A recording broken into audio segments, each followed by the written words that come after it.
Zenless Zone Zero is a strange game. On the surface, it looks stylish, chaotic, fast-paced, all vibes, all energy, all action.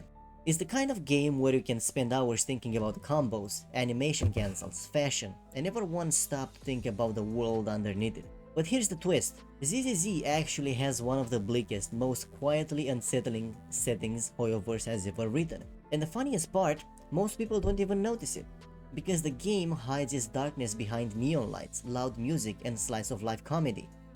So today, I want to peel back that surface and break down the story ZZZ is actually telling.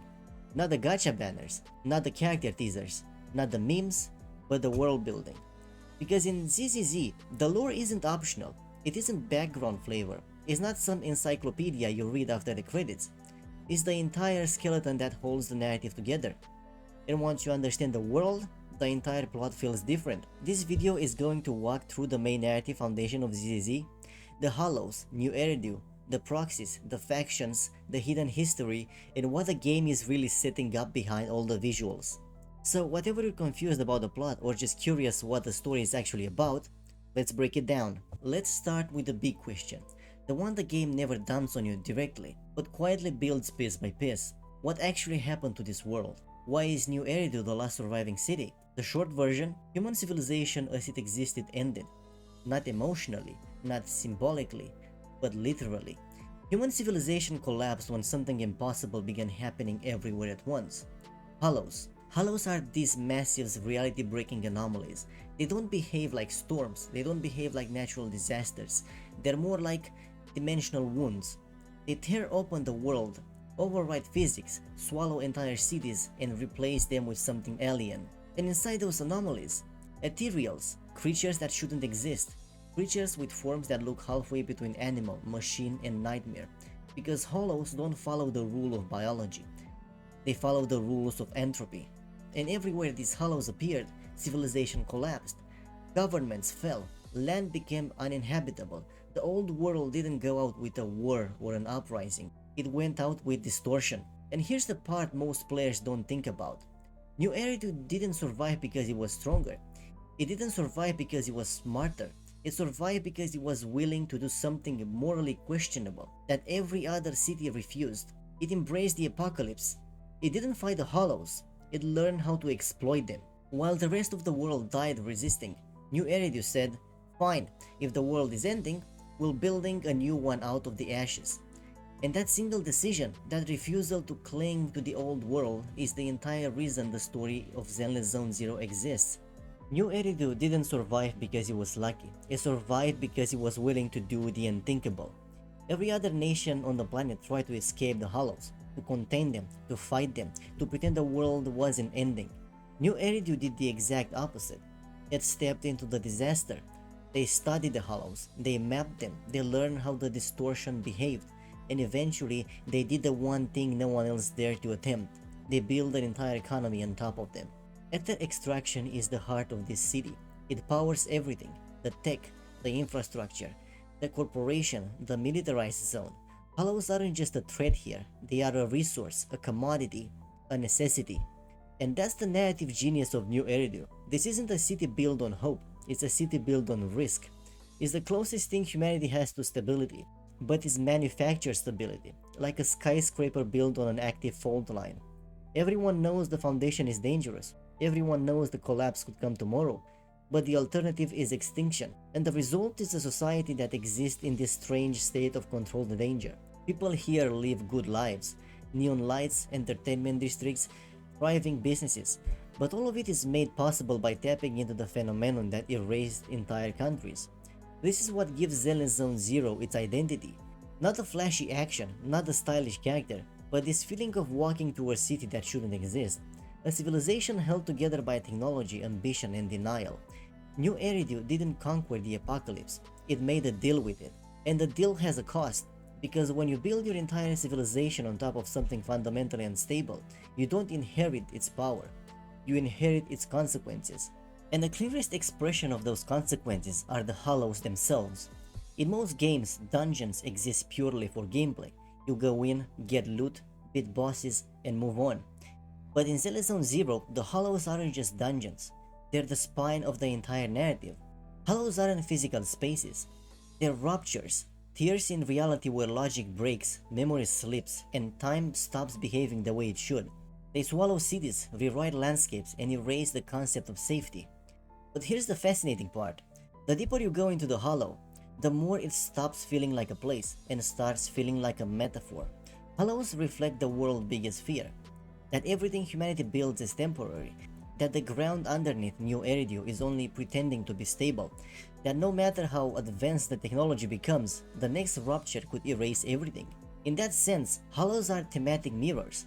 They're the external version of every character's internal struggle. Hollows distort reality the way trauma distorts memory. Hollows consume cities the way ambition consumes morality. Hollows creates chaos, and New Eridu survives by manufacturing order. That's why proxies matter so much to the story. A proxy isn't just a guide. A proxy is someone who willingly steps into a space where meaning collapses and brings meaning back with them. They bridge the ordinary world and the impossible one.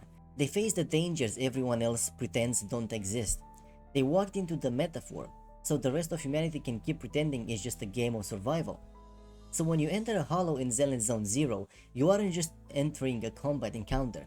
You're entering a visual expression of the world trauma, and the narrative engine that powers every faction, every conflict, and every secret the city is built on.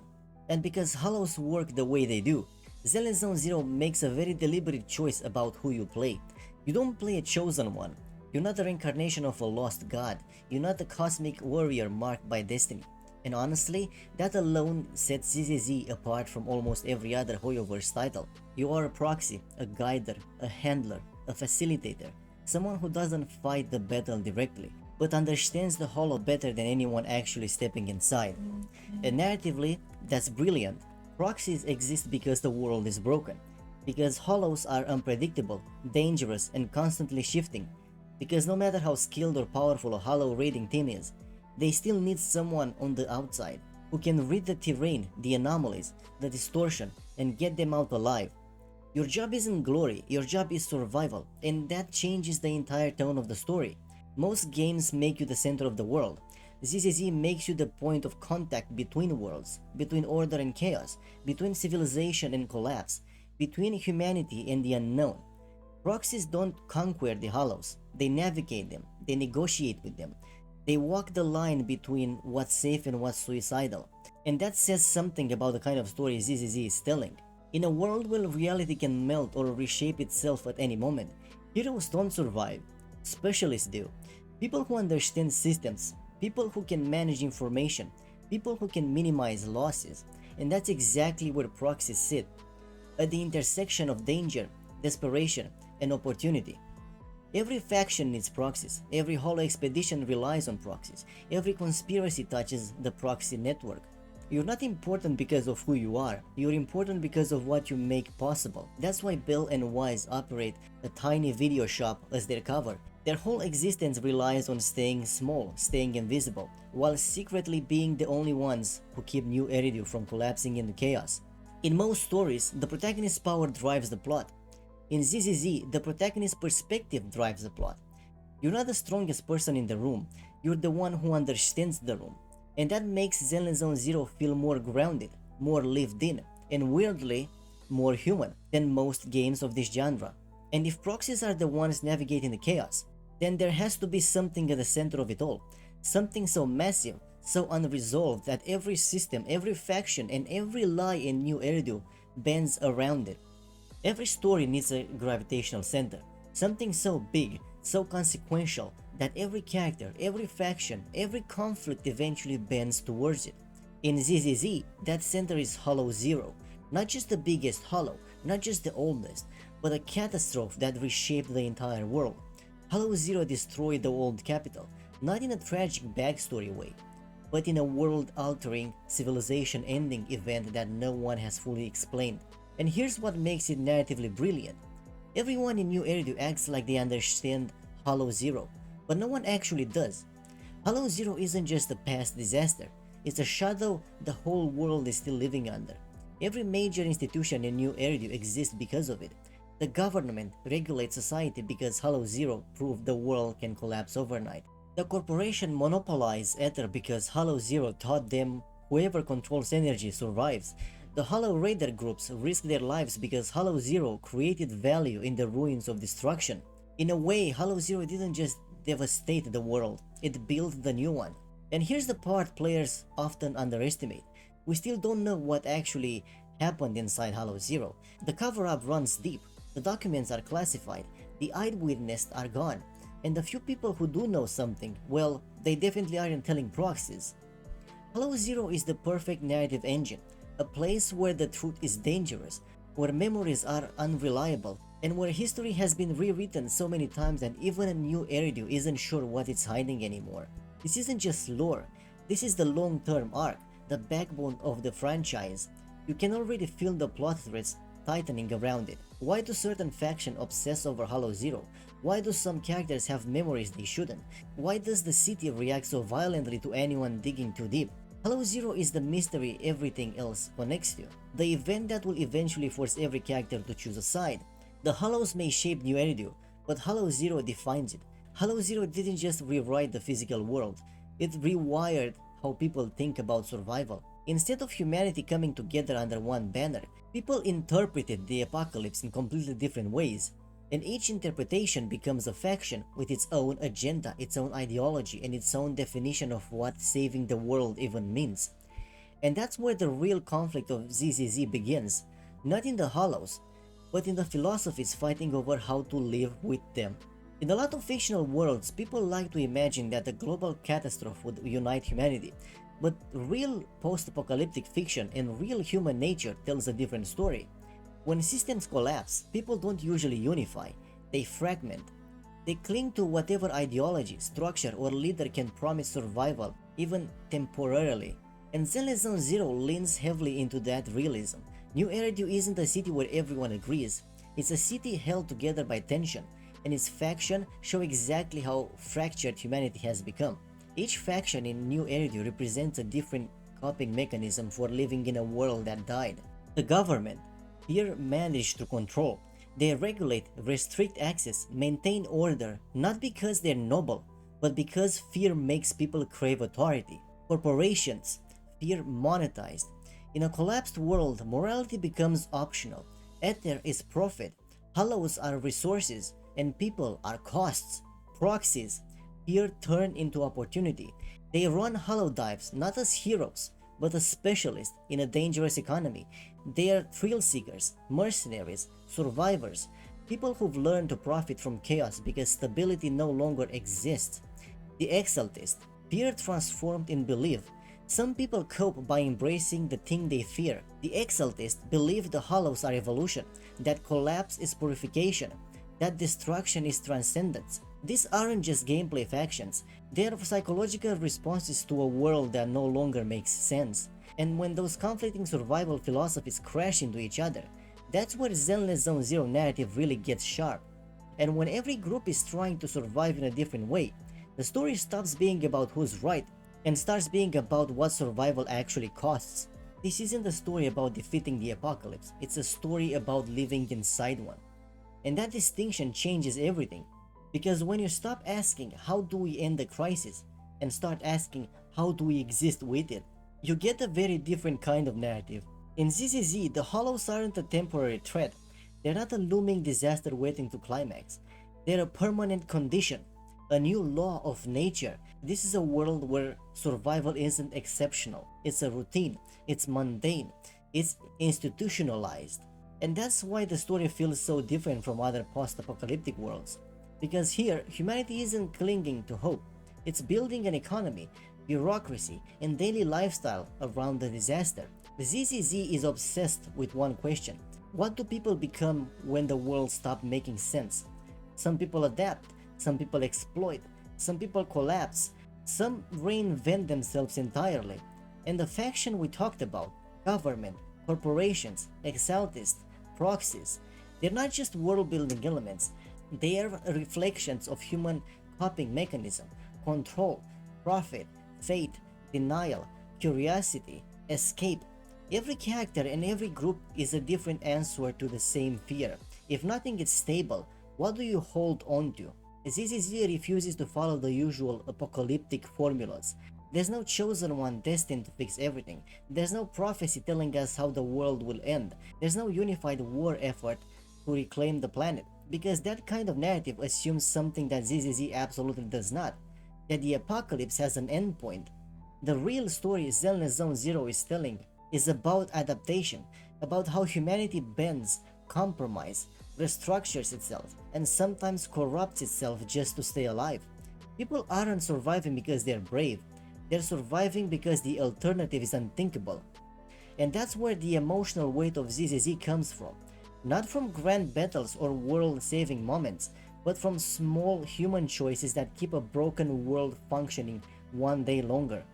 Zenless Zone Zero isn't asking, how do we restore the world? It's asking, what kind of people do we become when restoration is impossible? And the answer, fragmented, messy, contradictory, is what makes the story worth paying attention to. And what makes this game stand out isn't just what it's saying, it's how it chooses to say it.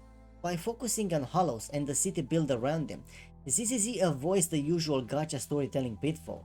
Most gacha narratives struggle because they rely on long dragging arcs, slow setups, massive info dumps, and months of waiting for payoffs.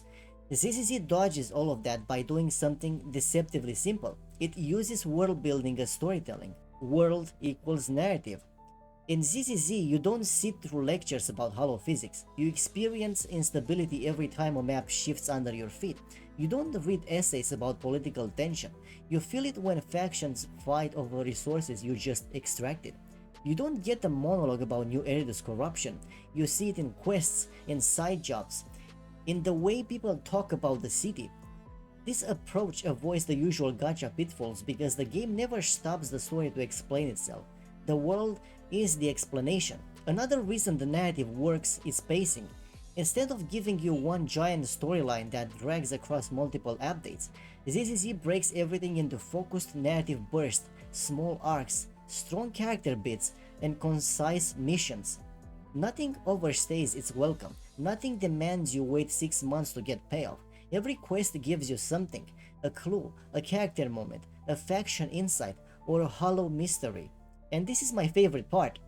The hollow gameplay isn't just gameplay, it's a metaphor. The shifting maps reinforce instability, the glitches reinforce unreality, the looping paths reinforce the idea that the world is stuck in cycles it can't break. When the mechanics of a game reflects the themes of the story, the narrative becomes stronger without ever needing more dialogue. So when people say ZZZ's story looks simple, what they're really noticing is efficiency. It's not trying to imitate Genshin's sprawling fantasy or HSR's long philosophical arcs. Instead, it tells sharp thematic stories that gets to the point, because the point isn't the plot, it's the world, the anxiety, and the survival mindset that defines everyone in it. And when a story is built this carefully, when its themes, systems, and structure all reinforce each other, it usually means one thing: the fallout is going to matter. If hollows are getting worse, if New Eridu is literally powered by the thing that destroyed the world, if factions are becoming more desperate, more opportunistic, more unpredictable, and if Hollow Zero, the origin of everything, still holds secrets no one has been able to explain, then Zenless Zone Zero isn't building a world for us to explore, it's building a world waiting to break. A lot of games start with disaster and move towards restoration. ZZZ does the opposite. It starts after the end of the world, then quietly shows you all the cracks forming in the so-called solution. New Eridu isn't stable, it's suspended. Society isn't unified, it's balancing on competing ideologies. And the hollows aren't contained, they're adapting faster than humanity can respond. And the more the game reveals, the more obvious it becomes. We're not moving towards the final battle, we're moving towards a revelation. At some point, the truth about Hollow Zero, the truth about Ether, the truth about New Eridu, about the city founding has to surface, and when it does, it won't just change the plot, it will change what the entire world of ZZZ means. So what comes next? Probably not Save the World arc, probably not a hero rising to fix everything. More likely, we're heading toward the future where factions clash openly, New Eridu Foundation unravel, The Hollows evolve into something irreversible, and the player, as a proxy, becomes the only one positioned to navigate the fallout. And narratively, that's exciting, because ZZZ isn't promising stability, it's promising consequences. And that's where we are right now, standing at the edge of a mystery the game hasn't fully revealed yet, but it's clearly preparing us for. Zenless Zone Zero isn't just building a world for us to explore, it's building a pressure cooker, a system full of contradictions, unresolved tension, and people who are barely holding their lives together. And if the narrative keeps following the path it's craving out right now, things are only going to get more unstable from here. So that's the core of ZZZ's story so far. Not the side quest, not the humor, not the style, but the actual narrative engine driving everything underneath.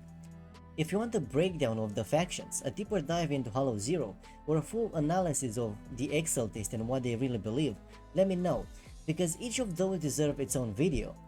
Thanks for watching, and if you enjoyed this breakdown, drop a like, comment your theories, and I'll see you in the next one.